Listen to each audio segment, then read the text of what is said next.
Hello, everyone. My name is Ayman Chaudhary, and I'm the head of the UN Global Compact Network Canada. It is my pleasure to welcome you to our interview series with business leaders. As a network of responsible businesses and as the Canadian chapter of the world's largest corporate sustainability initiative, UN Global Compact, our role here is to inspire more businesses to adopt sustainable practices and contribute to the global development goals, which in short we call the SDGs. This interview series is to showcase outstanding actions that accelerate the global goals undertaken by our network members. Our objective here is to highlight ambitious actions implemented by leaders to fast forward the 2030 agenda through the implementation of the 10 principles of the UN Global Compact. Our aim is also to identify and recognize efforts from companies accelerating this integration of sustainability into their core business management. We are glad to feature today Jasmine Igneski from Parkland Corporation as our business leader today. Jasmine is the Vice President for Policy, Sustainability, and Government Relations at Parkland. Parkland has been an active participant of the UN Global Compact since last year. So without a further ado, let's welcome our guest today. Hello, Jasmine. Hello.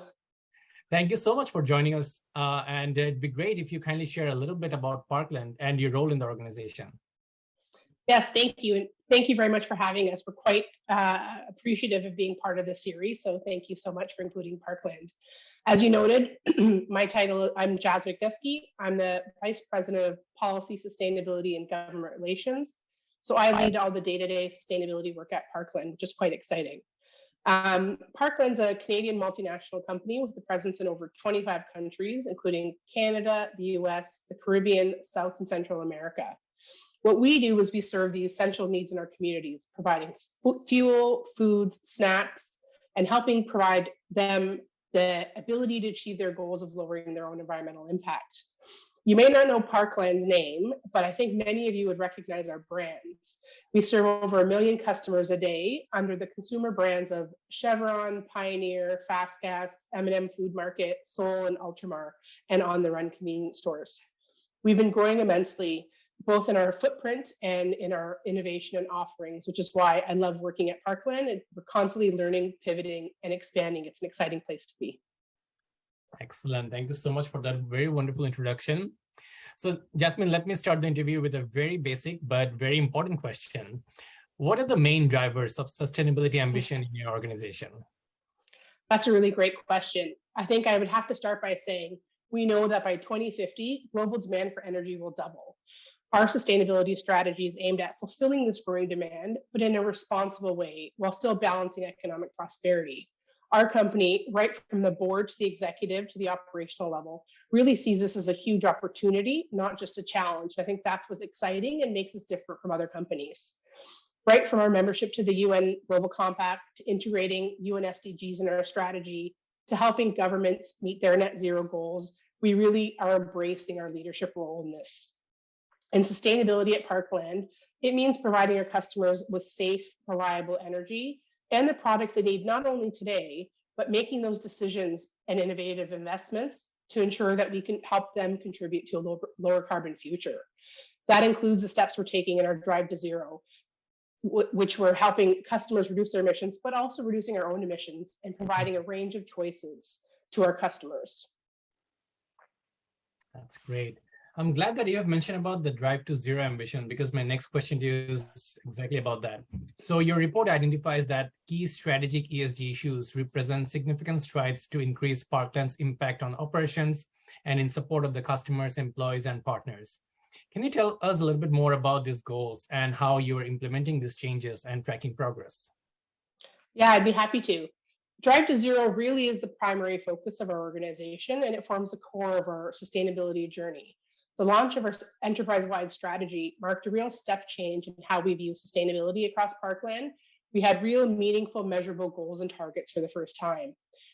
We're driven by helping our customers reduce their emissions, supporting governments meeting their goals, and meeting the needs of a global low-carbon future, which is quite a lot to focus on. But as we drive to zero, what some of our key plans are: helping customers meet their needs by doing a number of things, including producing our own renewable fuels at our Burnaby facility in Canada, helping create carbon offsets, building electric vehicle charging stations, as well as solar solutions in the Caribbean. One key part of the strategy is our continued leadership in shaping the future of renewable fuels. Our co-processed renewable fuels have 1/8 the carbon intensity of conventional fuels, which is a pretty exciting number. We've also committed to reducing our own scope 1 and 2 emissions by both our refining and marketing business, 15% in our refining business and 40% in our marketing business, respectively, by the year 2030. Okay. One interesting example I think you'd like to hear is we've actually sponsored an international design competition for the electric charging destination of the future. This is going to set a new standard, not only for EV charging, but for the customer experience. And we've committed to building the first site here in Canada. That's wonderful. We're also very focused on D&I within our organization, and we're quite excited to work with our businesses on the roadmap for our entire Drive to Zero. And we look forward to sharing this roadmap in our next report. That's exciting. Thank you so much for sharing that update with us. And yep, absolutely looking forward to seeing those stations out there. And definitely we can expect to see more, not just one, but many more, because absolutely that's definitely the future of transport. Jasmine, my next question to you is more about your organization's commitment to the Sustainable Development Goals. So in your 2021 Investor Day presentation, I noticed that Parkland has made a commitment to championing SDG number 5, which focuses on gender equality, SDG 7, clean energy, then SDG 9 on innovation, SDG 13 on climate action, and SDG 17 on partnership.